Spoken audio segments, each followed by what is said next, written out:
Միսիսիպիի Ջասփեր շրջանում վթարվել է բեռնատար, որը Նյու Օրլեանի Թյուլեյն համալսարանից կապիկներ էր տեղափոխում։ Միջադեպը խուճապ է առաջացրել տեղի բնակիչների մոտ։ Սկզբում շրջանառվել էր սխալ տեղեկություն, թե կենդանիները վտանգավոր են և կրում են վարակիչ հիվանդություն, ինչի պատճառով անվտանգության նպատակներով օրինապահները սկսել են կրակել կապիկների վրա։ Ավելի ուշ համալսարանը հայտնել է, որ այս տեղեկությունը չի համապատասխանում իրականությանը։ Նրանց փոխանցմամբ բեռնատարում տեղափոխվող կապիկները վարակիչ չեն եղել և առողջապահական վտանգ չեն ներկայացրել մարդկանց համար։ Դրանք նախատեսված էին գիտական փորձերի համար։ Տեղական իշխանությունները սկսել են ներքին քննություն, պարզելու, թե ինչպես է սխալ տեղեկատվությունը տարածվել և ինչու է այն հանգեցրել նման քայլերի։ Միջադեպը հարցեր է առաջացրել կենդանիների փոխադրման, վերահսկման և անվտանգության կանոնների վերաբերյալ։ Իսկ այժմ այն մասին, թե ինչ ենք պատմելու հաջորդիվ։ Ամերիկայի և Վենեսուելայի միջև իրական լրտեսական պատմություն է բացահայտվել նախագահի դեմ դավադրությամբ, միլիոնավոր դոլարների կաշառքով, օդանավերով և հետաքրքիր մանրամասներով։ Մինչև այդ Խաղաղ օվկիանոսում նորից նավեր են խոցվում, ամերիկյան ծովամարտը շարունակվում է։ Գիտեք, թե ինչից է պետք զգուշանալ և ինչպես ապահովել ձեր երեխայի առողջությունը Հելոուինի օրերին։ Հավատացեք, որ այն, ինչի մասին ներկայացնելու եմ հաղորդման ընթացքում, կարող է ձեր ընտանիքին ապահովագրել դժբախտ պատահարներից։ Կպատմեմ նաև, թե ինչ փուլում է Սենատում բարձրացված ամառային և ձմեռային ժամերի վերաբերյալ օրենքը, կանդրադառնանք Կոնգրեսի մեծ իրարանցում առաջացրած հայտարարությանը, ինչպես նաև ներգաղթին վերաբերող թարմացումներին։ ԱՄՆ-ում թոշակի անցնելու տարիքի հարցը միայն օրենսդրական թիվ չէ, այլ մի լայն սոցիալական ու տնտեսական գործընթաց, որը կերտվել է տասնամյակների ընթացքում։ Այսօրվա հաղորդման վերջում խոսելու ենք թոշակի մասին վիճակագրական թվերով ու փաստերով, այնպես որ դիտեք մեր հաղորդումը մինչև վերջ։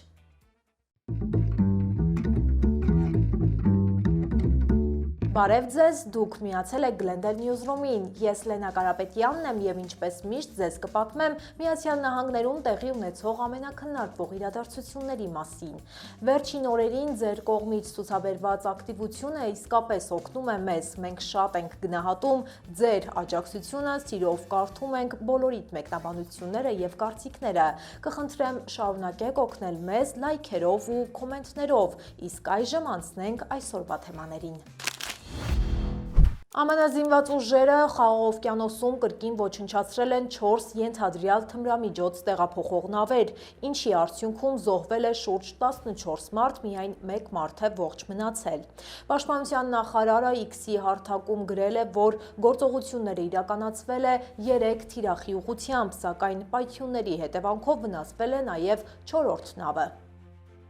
Վերջին շաբաթներում նման գործողությունների ընթացքում զոհվել է արդեն ավելի քան 50 մարդ։ Հարվածներից հետո ԱՄՆ ռազմածովային ուժերը սկսել են փրկարարական գործողություն, որի համակարգումը ժամեր անց փոխանցվել է Մեքսիկայի իշխանություններին։ Միակ ողջ մնացածի ինքնությունը դեռ չի հրապարակվել։ Թրամփը հայտարարել է, որ իր վարչակազմը կոնգրեսին կներկայացնի գործողության մանրամասները, սակայն պատերազմի հայտ չի ներկայացնի, քանի որ դրանք համարվում են թիրախավորված հակակարտելային օպերացիաներ։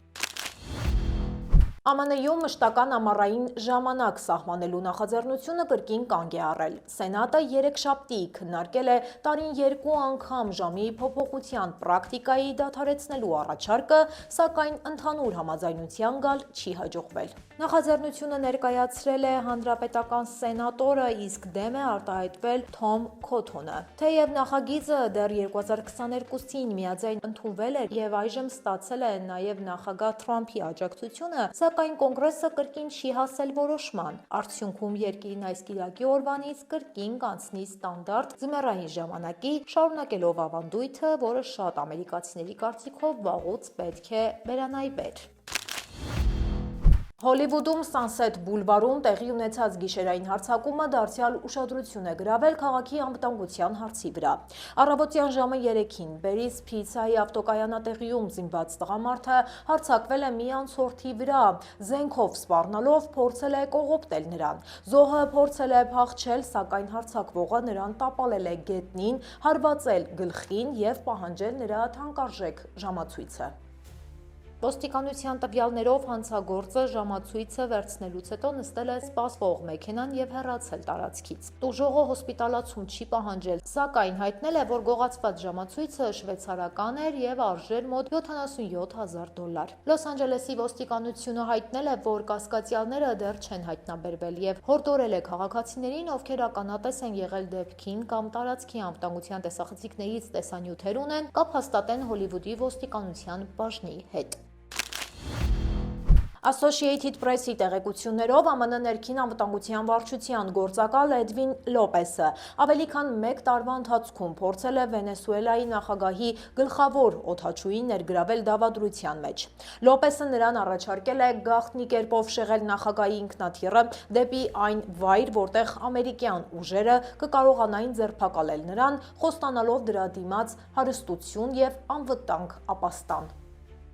Պատմությունը սկսվել է 2024-ին, երբ Դոմինիկյան Հանրապետությունում վենեսուելական ինքնաթիռի անձնակազմը ամերիկյան գործակալների կողմից ենթարկվել է հարձակնության։ Ամերիկյան կողմը այս քայլով փորձել է մոտենալ Վենեսուելայի օդային ուժերի գնդապետին, ով նախագահի ամենահավատարիմ զինակիցներից մեկն է։ Թեև առաջին հանդիպումը արդյունք չի տվել, միևնույն է, Լոպեսը գաղտնագրված ուղերձներով շարունակել է կապը։ Երբ 2025-ի ամռանը նախագահ Թրամփը թույլատրել է CIA-ին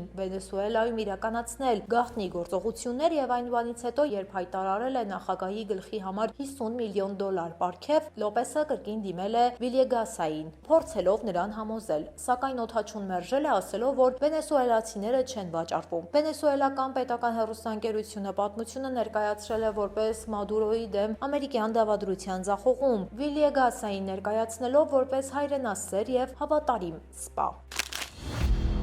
Ըստ USA Facts-ի տվյալների 2023 թվականին ներգաղթյալները զբաղեցրել են ամբողջ ԱՄՆ աշխատատեղի մոտ 17.9%, մինչդեռ նրանց բաժինը աշխատունակ բնակչության մեջ կազմել է 16.8%, այսինքն ներգաղթյալների մոտ զբաղվածությունը ավելի բարձր է, քան ԱՄՆ-ում ծնված քաղաքացիների մոտ։ Աշխատունակ են համարվում բոլոր անձինք, ում 16 տարեկանը լրացել է։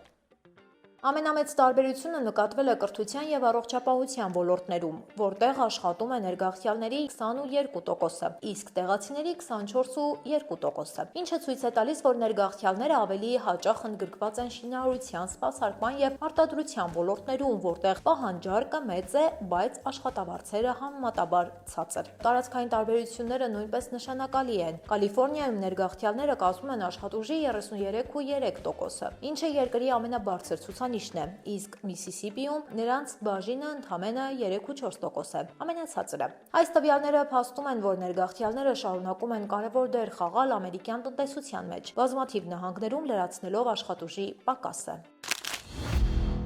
Ոստիկանությունը նախազգուշացնում է ծնողներին ուշադրություն դարձնել այն քաղցրավենիքներին եւ չիփսերին, որոնք պարունակում են THC կանեփի հիմնական հոգեակտիվ նյութը։ Այսպիսի մթերքները վաճառվում են բոլորից ծանոթ հայտնի ապրանքանիշների արտադրանքներում, նույն փաթեթավորմամբ։ Միակ տարբերությունը փաթեթավորման վրայի փոքր նշումն է, որը նկատելը հնարավոր է միայն ուշադրություն դարձնելու դեպքում։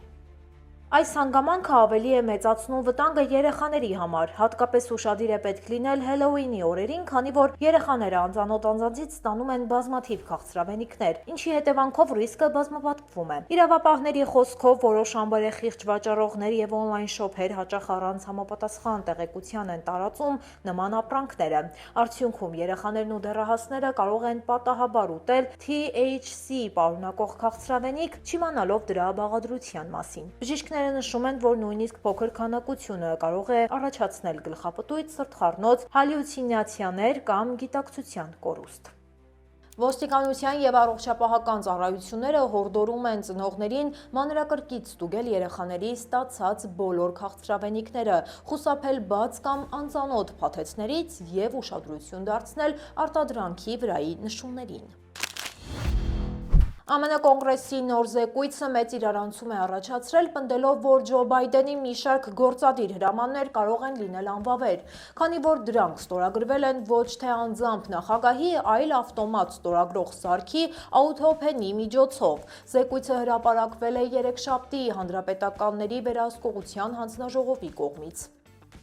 Փաստաթղթում ասվում է, որ Բայդենի մերձավոր խորհրդականները վերջին տարիներին փորձել են տարբեր միջոցներով թաքցնել նրա առողջական սահմանափակումները, խստորեն վերահսկելով ելույթները եւ սահմանափակելով հանդիպումները։ Հանձնաժողովի ներկայացուցիչները նշել են, որ մի շարք աշխատակիցներ հաստատել են, որ շատ դեպքերում նախագահի փոխարեն ստորագրությունները կատարվել են մեքենայով։ Զեկույցում նշվում է, որ աուտոփենով ստորագրված հրամանները, որոնց թվում են նաեւ ներողամտության եւ պատժի մեղմացման որոշումները, իրավական ուժ չունեն, քանի որ չեն արտացոլում նախագահի անձնական կամքը։ Հանձնաժողովի ղեկավարը պահանջել է վերանայել դրանք։ Ինքը Բայդենը նախկինում հաստատել է, որ 2024-ի դեկտեմբերին եւ 25-ի հունվարին աուտոփենով ստորագրվել է մոտ 25 հրաման, սակայն ընդգծել է, որ իր որդի Հանթեր Բայդենի ներումը անձամբ է ստորագրել։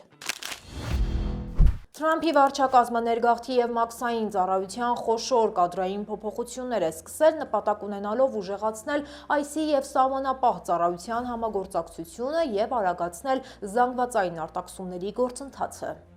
Չնայած պաշտոնական պատճառաբանություն չի տրվել, ներսի աղբյուրները նշում են, որ փոփոխությունները նախաձեռնվել են ներքին անվտանգության նախարարության կողմից եւ միտված են ավելի կոշտ վերահսկողություն հաստատելուն։ Վերջին շրջանում սահմանային ծառայության գործակալները ներգրաված են եղել մի շարք աղմկահարույց գործողություններում, այդ թվում Չիկագոյում, որտեղ ուղղաթիռով իջել եւ ներխուժել են բնակելի շենքեր, ինչպես նաեւ մեկ այլ դեպքով, երբ ներգաղթյալների ձերբակալման գործողության ժամանակ դուրս են թռել շարժվող բեռնատարից։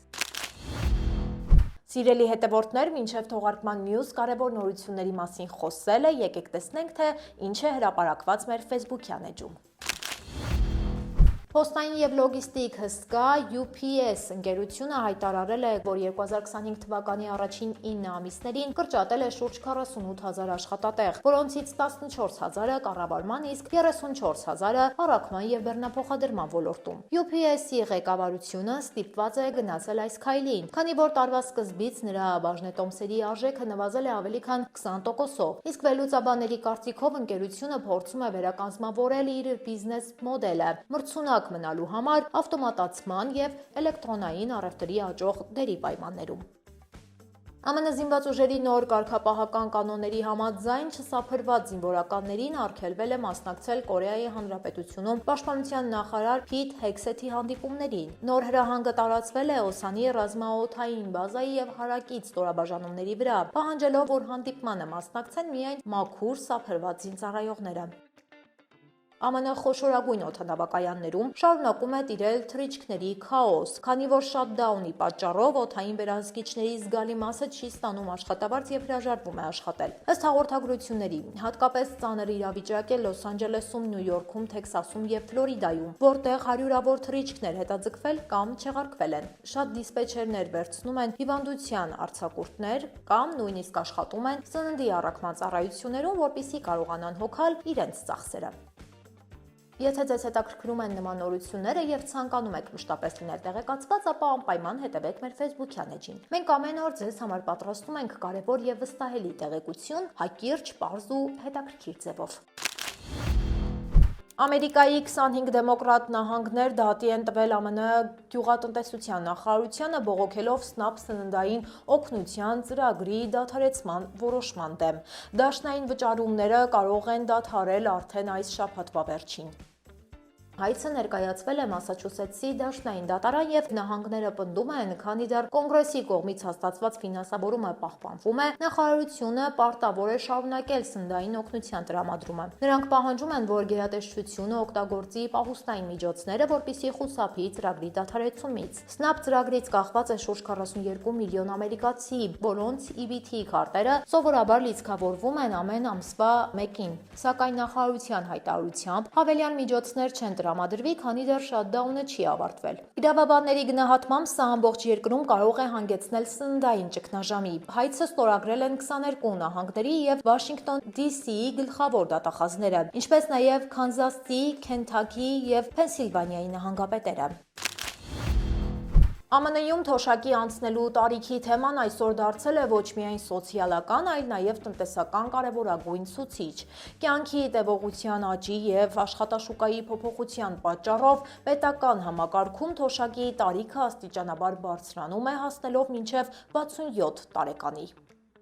20-րդ դարի կեսից ու մինչև վերջին տասնամյակները ԱՄՆ աշխատուժի մի նշանակալի հատվածը հեռանում էր աշխատանքից միջինում 65 տարեկան հասակում։ Օրինակ, տվյալների համաձայն 1962 թվականին տղամարդկանց համար միջին թոշակի տարիքը եղել է 66 տարեկանը, կանանց համար ընդամենը 53-ը։ Երբեմն կանայք ավելի շուտ էին թողնում աշխատանքը, ինչը ցույց է տալիս, որ թոշակի անցնելու տարիքը հասարակության տարբեր խմբերի համար մեծ տատանումներ է ունեցել։ Սակայն հետագայում 1980-ական թվականներից սկսած հակառակ ընթացք նկատվեց, մարդիկ ավելի երկար սկսեցին աշխատել։ Մոտենանք մեր ժամանակներին։ Վերջին տվյալներով ԱՄՆ-ում միջին թոշակի անցնելու տարիքը մոտ 62-ն է։ Այնուամենայնիվ, տարբեր աղբյուրներում կան առանձին բաժիններ, օրինակ տղամարդկանց համար միջին թոշակի տարիքը մոտ 65-ն է, կանանց համար 63-ը։ Այս թվերը ցույց են տալիս, որ չնայած օրենսդրորեն լրիվ թոշակի տարիքը բարձրացվել է մինչև 67-ը, սակայն մարդիկ հաճախ հեռանում են մի քանի տարի ավելի շուտ, թեև երկար են աշխատում, քան նախորդ սերունդները։ Օրենսդրական տեսանկյունից լրիվ թոշակի տարիքը կախված է ծննդյան տարուց։ Օրինակ 1937 թվականից առաջ ծնվածների համար այն եղել է 65 տարի, 1943-ից 54 թվականներին ծնվածների համար 66 տարի, իսկ 1960 թվականից ծնվածների համար 67 տարի։ Կյանքի տևողությունը ԱՄՆ-ում տարիների ընթացքում զգալիորեն աճել է։ 1950-ին մարդիկ միջինում ապրում էին մոտ 68 տարի, իսկ 2013-ին արդեն մոտ 79 տարի։ Իսկ քանի որ մարդիկ ավելի երկար են ապրում, ավելի երկար են աշխատում։ ԱՄՆ-ում թոշակառուների կյանքում ամենամեծ հարցերից մեկը հենց ամսական ստացվող գումարն է։ Պաշտոնական տվյալներով Social Security-ից ստացվող միջին վճարը 2025 թվականի հունվարին կազմել է մոտ $1976, իսկ վերջին հրապարակված տվյալներով միջինը արդեն հասել է շուրջ ամսական $2008։ Սակայն այս թիվը կարող է զգալիորեն բարձր լինել այն մարդկանց համար, ովքեր երկար տարիներ բարձր աշխատավարձ են ունեցել։ Առավելագույն թոշակը կարող է հասնել մոտ $5108, ինչը ստիպում է շատերին ֆինանսապես կայուն ծերություն ապահովելու համար ավելի երկար աշխատել։ ԱՄՆ-ում թոշակի անցնելու տարիքային և ֆինանսական համակարգը շարունակաբար փոխվում է։ Եթե երբևէ թոշակը համարվում էր 65 տարեկանում հասանելի հանգիստ, ապա այսօր այն դարձել է երկար տարիների աշխատանքով ապահովող նպատակ, որտեղ ճիշտ հաշվարկները, կայուն եկամուտը և ավելի ուշ տարիքում աշխատանքից հեռանալը դարձել են անվտանգ ծերության հիմնական պայմանները։ ABC լրագրող Ջոնաթան Կարլի նոր գրքում, որի վերնագիրն է «Վրեժ Դոնալդ Թրամփը և արշավը, որը փոխեց Ամերիկան», բացահայտում է անսպասելի դրվագ Մարկ Ցուկերբերգի և Թրամփի հարաբերություններից։ Ըստ գրքի, մարտի 12-ին Մետայի գլխավոր ղեկավարը խորհրդակցել է Ֆլորիդայի նախկին գլխավոր դատախազի հետ, հասկանալու, թե ինչպես կարելի է կանխել Մետայի դեմ Թրամփի վարչակազմի նախաձեռնած հակամենաշնորհային գործը և նույն օրը մեկնել է Սպիտակ տուն, որպեսզի անձամբ հանդիպի նախագահի հետ։ Մի քանի շաբաթ անց սկսվել է դատավարությունը, որի ընթացքում Մետային մեղադրել են մենաշնորհային քաղաքականության մեջ, իսկ Թրամփը, ինչպես նշում է հեղինակը, սպառնացել է Ցուկերբերգին բանտարկությամբ, սակայն մայիսին գործը փակվել է և դրանից հետո երկու կողմերի հարաբերությունները զգալիորեն մեղմացել են։ Գրքում ասվում է, որ դատավարությունից հետո Ցուկերբերգը սկսել է հաճախել Թրամփի միջոցառումներին, իսկ Մետան համաձայնել է ներդրում կատարել Սպիտակ տան նոր հանդիսությունների սրահի կառուցման մեջ։ Այս պատմությունը, ինչպես ընդգծում է Կարլը, ցույց է տալիս, թե ինչպես են իշխանությունների հետ բարդ և անկանխատեսելի հարաբերությունների պայմաններում խոշոր տեխնոլոգիական կորպորացիաները փորձում հավասարակշռություն պահպանել։ Apple ընկերությունը պատմական ցուցանիշ է սահմանել, առաջին անգամ հասնելով $4 տրիլիոն շուկայական արժեքի և դառնալով երրորդ տեխնոլոգիական հսկան, որը հատում է այս սահմանագիծը։ Վերելքը պայմանավորված է նոր iPhone 17 և iPhone Air մոդելների նկատմամբ բարձր պահանջարկով, որը վերականգնել է ներդրողների վստահությունը։ Երեքշաբթի Apple-ի բաժնետոմսերը հասել են $269.89, դարձնելով ընկերության շուկայական արժեքը մոտ $3.99 տրիլիոն։ Սեպտեմբերի 9-ից ի վեր բաժնետոմսերի գինը աճել է շուրջ 13%-ով, ինչը շրջադարձային պահ է համարվել տարվա սկզբի անկումից հետո։ Հատկապես ԱՄՆ-ում և Չինաստանում iPhone 17-ի վաճառքները 14%-ով գերազանցել են նախորդ մոդելի ցուցանիշները, իսկ նոր iPhone Air-ի բարակ դիզայնը օգնել թողնել է Apple-ին, ավելի արդյունավետ մրցակցել Samsung-ի նման հսկաների հետ։ Դաշնային դատարանը Սան Ֆրանցիսկոյում որոշել է անժամկետ երկարացնել դաշնային աշխատակիցների զանգվածային կրճատումների արգելքը։ Որոշումը կայացրել է ԱՄՆ շրջանի դատավոր Սյուզան Իլսթոնը, որը նախկինում նշանակվել էր նախագահ Բիլ Քլինթոնի կողմից։ Դատավորը նախապես տվել էր ժամանակավոր արգելք, որի ժամկետը լրանալու էր չորեքշաբթի, սակայն այժմ այն փոխարինվել է նախնական դատական որոշմամբ, որը կմնա ուժի մեջ մինչև դատավարության ավարտը։ Իլսթոնը նշել է, որ մեջբերե ներկայացված ապացույցները բավարար հիմք են տալիս ենթադրելու, որ կրճատումները եղել են ապօրինի եւ գերազանցել են Թրամփի վարչակազմի լիազորությունները։ Մեջբերման ավարտը։ Հանրապետական վարչակազմը կրճատել էր աշխատատեղեր կրթության, առողջապահության եւ մի շարք այլ ոլորտներում, պատճառաբանելով, թե այդ ծրագրերը չափազանց շատ են աջակցվում դեմոկրատների կողմից։ Բացի այդ, Սպիտակ տունը հրաժարվել էր օգտագործել մոտ 5 միլիարդ դոլարի պահուստային միջոցներ, որոնք նոյեմբերին կարող էին պահպանել Սնեփի սննդային օգնության ծրագրի ֆինանսավորումը։ Ցանկանում եմ հիշեցնել, որ վաղվա մեր հաղորդման ընթացքում իմ գործընկեր Ալադապթյանը պատմելու է Հելոուինի պատմության եւ խորհրդի մասին, այնպես որ բաց չթողնեք վաղվա թողարկումը, իսկ մեզ աջակցելու համար հարկավոր է պարզապես լայքել այս տեսանյութը եւ մեկնաբանություններում գրել ձեր կարծիքը մեր կատարած աշխատանքի վերաբերյալ։ Այսօրվա համար այսքանը, կհանդիպենք վաղը ժամը 5:30-ին։ Շնորհակալություն։